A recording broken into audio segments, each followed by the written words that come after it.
Hey guys, it is John C. Morley here, Sir Entrepreneur. Welcome to IFYL. It's great to be with you again tonight.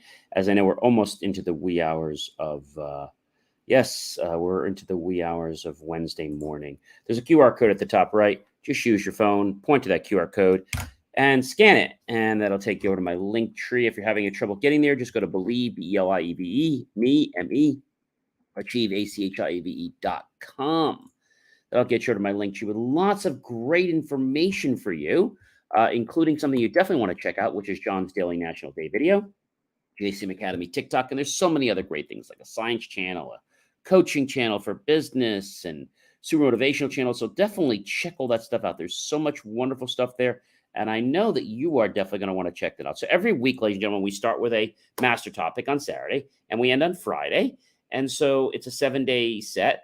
And we have a master topic, and then we get granular each day. So hopefully you will find this very useful for your life. And if you're coming back, welcome back, my friends, colleagues, and wonderful associates. It's so wonderful to have you here. And it is great to be with you. So thanks for coming back. And hopefully some of the new people will become loyal, just like all of you. Really grateful for you coming back and watching all the great stuff we have to share with you. All right, let's get into the master topic, shall we?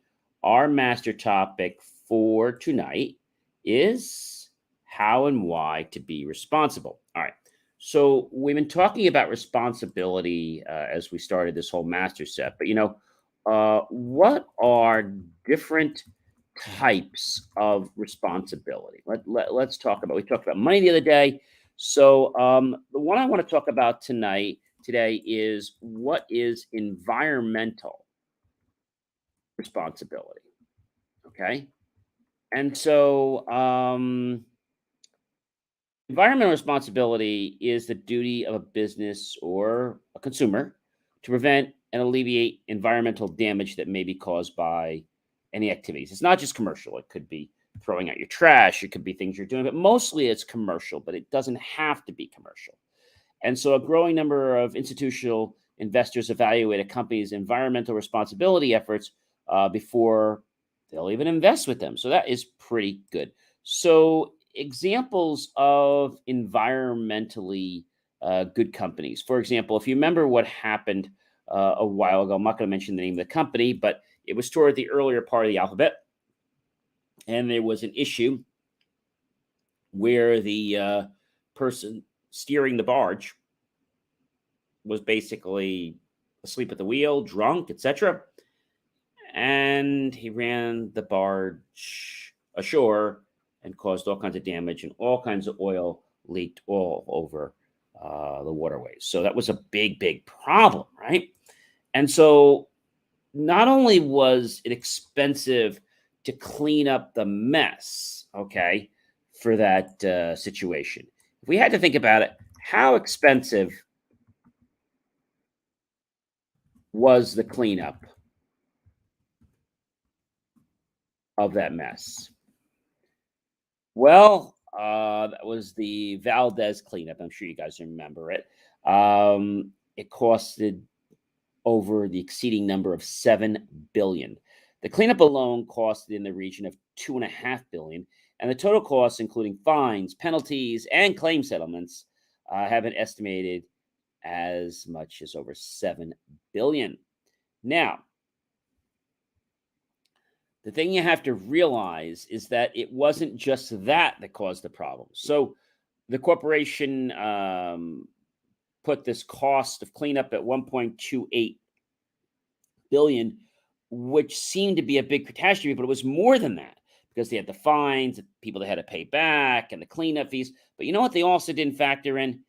How much was the PR cleanup of the situation? How much was the PR cleanup? Or I should say the PR efforts. How much do you think that was? Well, this happened in the Prince William Sound in Alaska on March 24th, 1989. And the question you might be asking is, who paid for this big cleanup? Well, the company paid for it. About $2 billion in cleanup and $1.8 billion for habitat restoration and personal damages. But then by the time we're done, we got over $7 billion. So by the time everybody was all done with this whole thing and the monies and the PR, they paid over $100 million. And the money was divided evenly between the federal, the state governments. And again, it seemed like a very innocent mistake. But you know what? It wasn't, because the amount of damage that this caused, not only the Prince Sound where the water was, but the rest of the world, and the reputation and how it tarnished the company. The question you might be asking is, ever recover from the PR, from the damage of the spill? Did they ever recover? Well, it was repaired and it was returned to service a year after the spill in a different ocean, and of course they changed the name. So, are there still effects from this Valdez oil spill? Well, a small portion of the oil from the 1989 Valdez spill still lingers in patches beneath the Prince William Sound in Alaska beaches. However, this and other studies have suggested the remaining oil is sequestered or buried enough and currently not posing a risk to the coastal and marine ecosystem at this time. So, there's a lot that goes into this. So, when we think about responsibility in life, responsibility has a lot of pieces. And you as a person need to be responsible, because if you're not responsible in the caveat of your environment, you're going to damage your environment. And then those resources won't be available for you or for anyone else. And now, of course, there could be fines and penalties assessed to you for doing that. But let's think about the good, humane thing, which is that when you actually do cause damage, it's a problem. So if you act responsibly, right, you don't have to worry about cleaning up a bad reputation, right? You don't. So being environmentally responsible means that you understand and want to preserve wildlife and also marine life, and keep natural resources clean and pure. And you want to make sure that your equipment, if you're causing any type of contamination, is sequestered, is kind of routed into a place that can be controlled and that won't just whiz all over the place. Because what happened here was really strange. Now, you might be saying to me, John, so what actually was the fault of this Valdez spill? What was the fault? Well, workers steaming blast rocks covered in crude oil leaked from the Valdez oil tanker that ran aground in the Princess William Sound in Alaska. The National Transport Safety Board, the NTSB, eventually assigned most of the blame for the oil spill to the Valdez sighting, its incompetent and overworked crew. So that means that a company not only has a responsibility to itself and to its consumers, but also to its employees and contractors. Because if you overwork an employee, if you don't give them the time that they need, the rest, and to be able to refuel, they're going to become groggy. They're going to become tired. They're going to be able to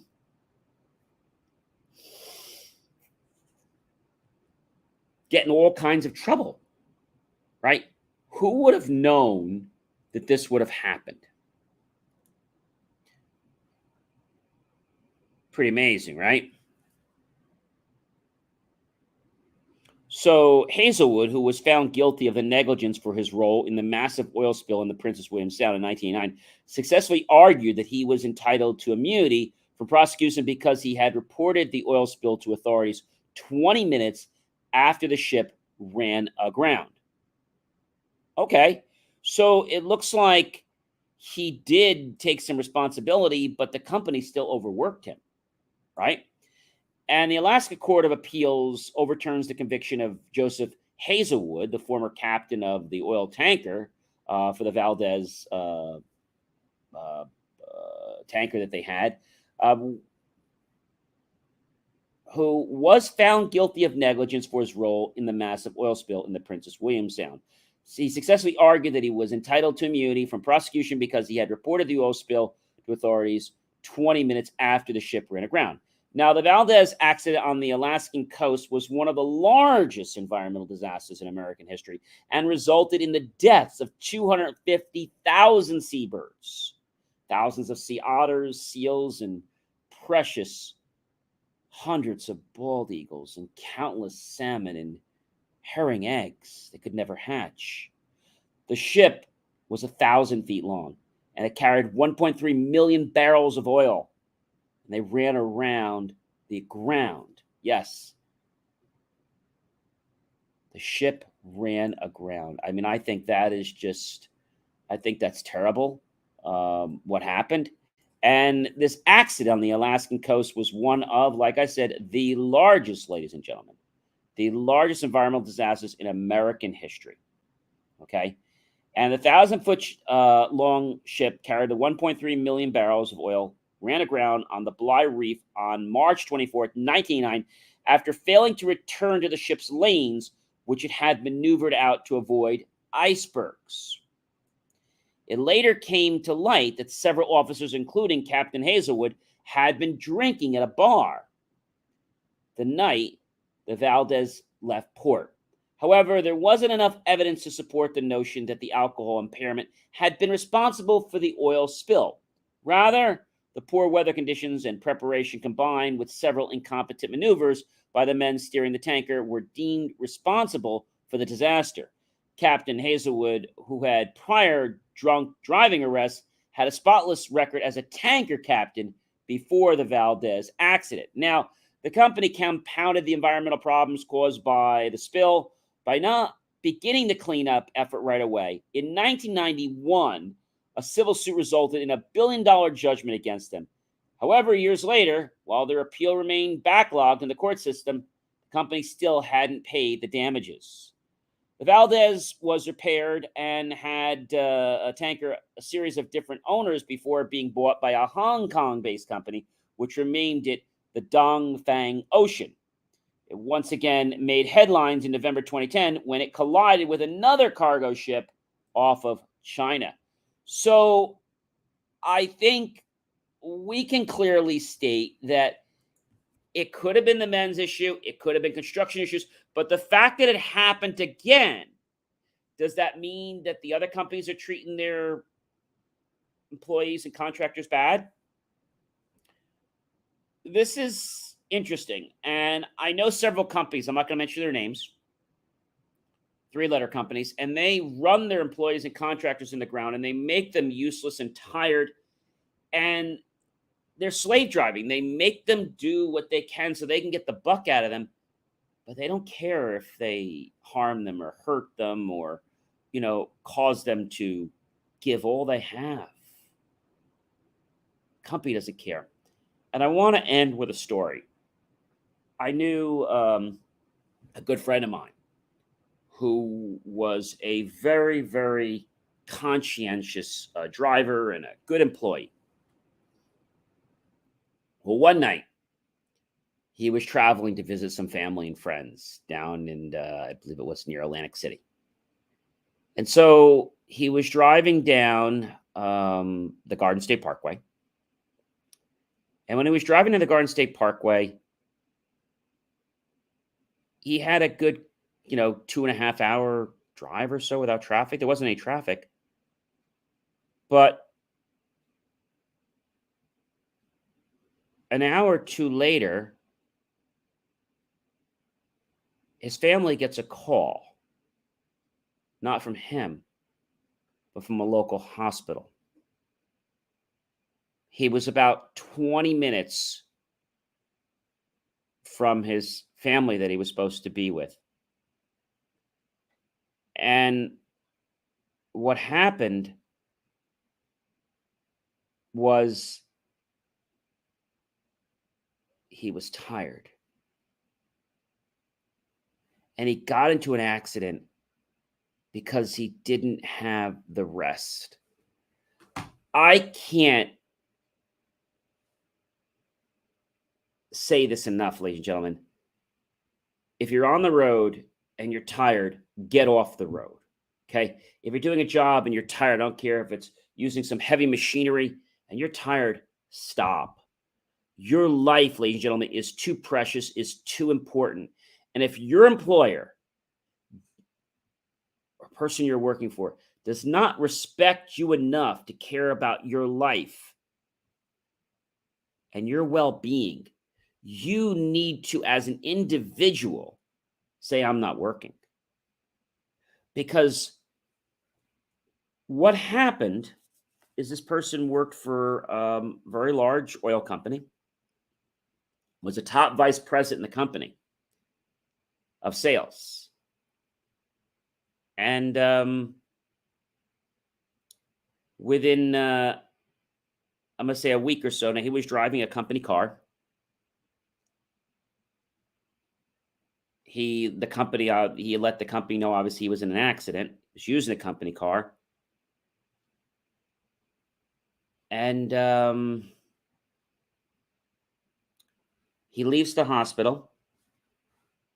A little bit of concussion, but okay. Goes down the shore. Has a good weekend. But all weekend, he's worried. He doesn't know what his company is going to do. He's never done anything like this before, ever in his life.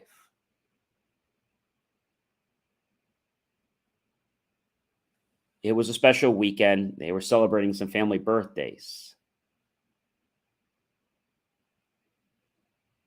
And that Monday morning, he got a phone call. A phone call that asked him for some more information that they confirmed. And after they confirmed this information, they said thank you. And then someone else called him back from the HR department a few hours later. The lady said everything was going to be fine and they would work it all out. And they were just concerned, hopefully he was okay. And they said, yeah, they said, we'll work all this out. Don't worry about the car. We'll take care of it. And a couple hours later,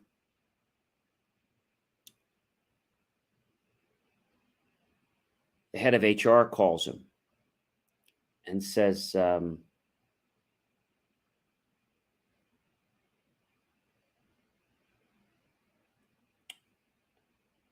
we want to thank you very much for your service. And I regret to inform you that our company no longer needs your services with us anymore.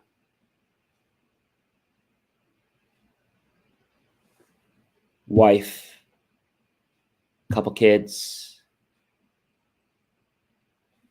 beautiful summer home, 2 kids starting college. He was worth quite a bit of money.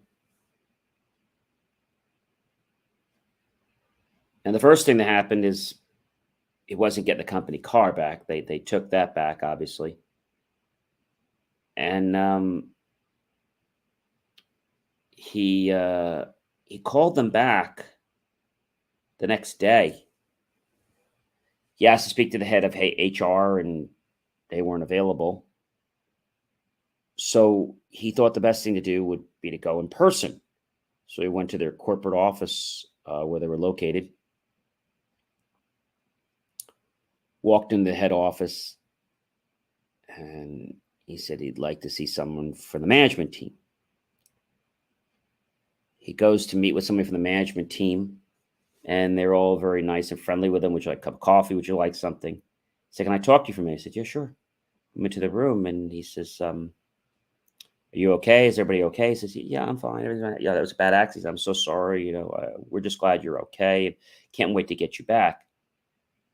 And he said to let's say his name was Jim. He said, Jim, um, that's why I'm here. What do you mean? Well, we can't wait to get you back. It'd be great to have you back and you back to what you're used to doing. I'm here because HR called me and they said thank you and that they no longer need my services anymore. And he looked at him and he's like, hang on a minute. You're one of our best employees. Hang on a second. I'll be right back.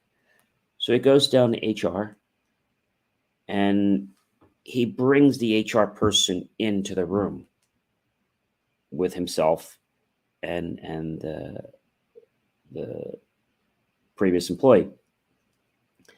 And he asks the HR person, who was the director, wasn't the head of HR, but it was like the junior or something director. He wasn't like the whole vice president or whatever, but he was still pretty knowledgeable. He says, "Are you aware what happened?" He says, "I'm very aware what happened." And um,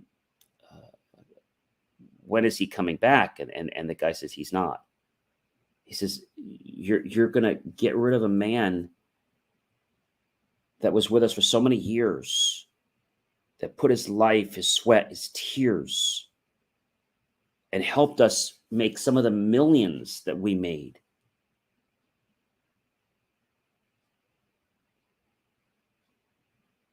Yeah, it's a difficult decision. Why is it a difficult decision? Why don't you just bring him back? I can't. Can we talk to somebody? We can't. They're policies. And this isn't coming from us. This is coming from corporate. And he says to him, I like him just as much as I like everyone else. And if there was something I could do, I would bring him back in an instant. But this order to fire him did not come at our level. Well, who did it come from? It came from the top headquarters in Texas. He says, well, can I talk to anybody? He says, no, they don't want to talk to you. Can I go meet? No, they don't want to. They don't even want to discuss anything. Well, I mean, you're taking away my job. Their exact phrase was that if this happened once, how do we know it's not going to happen again? He said, but it's not.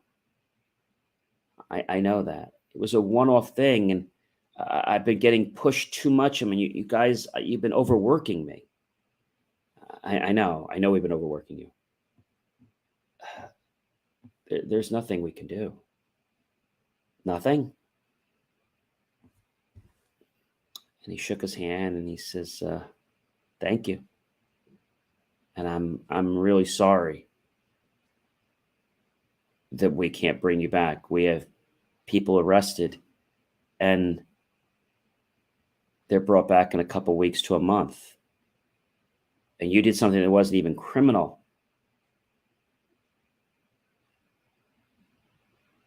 And because they don't look at you as a person, they look at you as a liability. They don't even want you on our property anymore. And he went through this state. And when he came home and he shared this with his family, he was in tears. And he told his wife, but he didn't tell the rest of the family. And they started to notice that things got a little hard. The kids were always given carte blanche, but a couple weeks in, they wanted something and they said no. And the kids like, why? We always get things when we ask for them. Well, you always get things. You get things too much. And they wait a minute, and then they came back to talk to the mother a few hours later. And they noticed that she was crying and he was crying.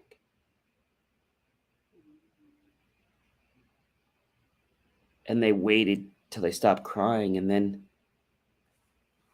they both went in and they went to ask the mother. And they said, Mom, can I ask you something? Yes. Is everything okay? And she said, everything's going to be fine. What happened?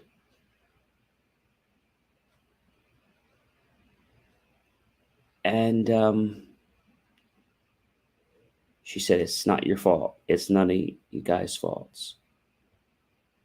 What happened? Why is everyone so sad?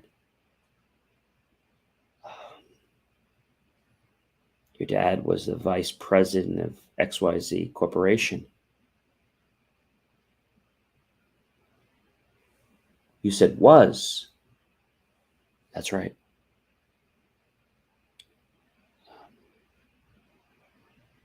They officially fired him Monday. Today's Friday. And said they no longer need his services anymore.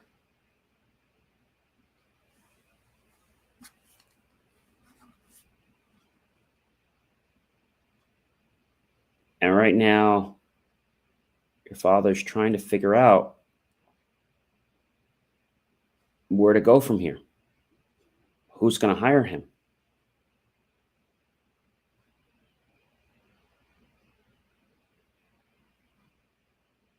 What happened? He got in an accident with a company car. It was an accident. Their exact words are, if it happened once, it could happen again. But he wasn't drinking while he was driving or anything, was he? No, he wasn't drinking at all. Well, what happened? Like somebody hit him? He's just been overworked. He fell asleep at the wheel.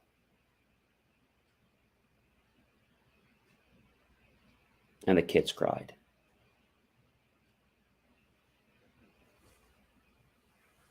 And I share that story with you because big corporations don't care about you and I.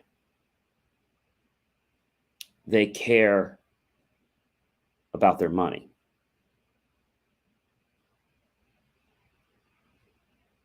Now, I know you have to run a business like a business,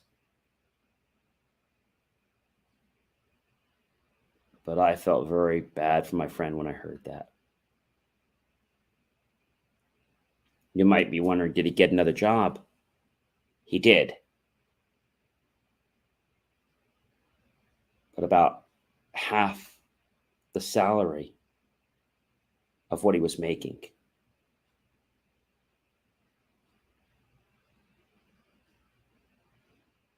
And now his wife had to go back to work. And so family life changed because they couldn't afford to send their kids to college if they both weren't working. So that company not only took away their money, they took away their family time. So I just want to share that with you. Ladies and gentlemen, I'm John C. Morley, serial entrepreneur. It's been a privilege. It's been a pleasure. It's been an honor to be with you this evening, even though this was a little bit of a sad story tonight. I hope you'll understand that responsibility in yourself and in your environment is very paramount. Making the choice to be responsible in your environment might be the difference to the success of your life or not. I hope that you'll choose to like, love, and support my channel. Definitely tag your friends, colleagues, and associates. Comment below. What do you think about this story with the tanker and this little story I told you about the family? The bright side of the story is he's retired now, and both of his kids have graduated college, and they both have two very, very good jobs. But they all know that when they get tired, they stop. They don't push themselves at all because no one's going to be there to pick you up. Remember, ladies and gentlemen, to please go out to my YouTube channel, John Space C Space MORLEY Space Serial Entrepreneur. Look for that key phrase to help keep our content free. Make the choice, ladies and gentlemen, to click on that link. Buy my team and I a savory piece of watermelon, a refreshing vanilla cone, or an icy cold drink. We'll be so grateful with those pennies and dollars. We'll invest into new hardware, new technology, new equipment, new software, even new facilities and staff to give you the most jaw-dropping, motivational content ever. I thank you so much for being with me tonight. And I'll be back tomorrow, ladies and gentlemen. I hope you have a great rest of your morning. I know we're in the morning hours now. And I'll see you guys tomorrow with another great episode. And feel free to watch this again. But remember, responsibility. There's so many parts to it, and we're just scratching the surface. See you tomorrow, everyone.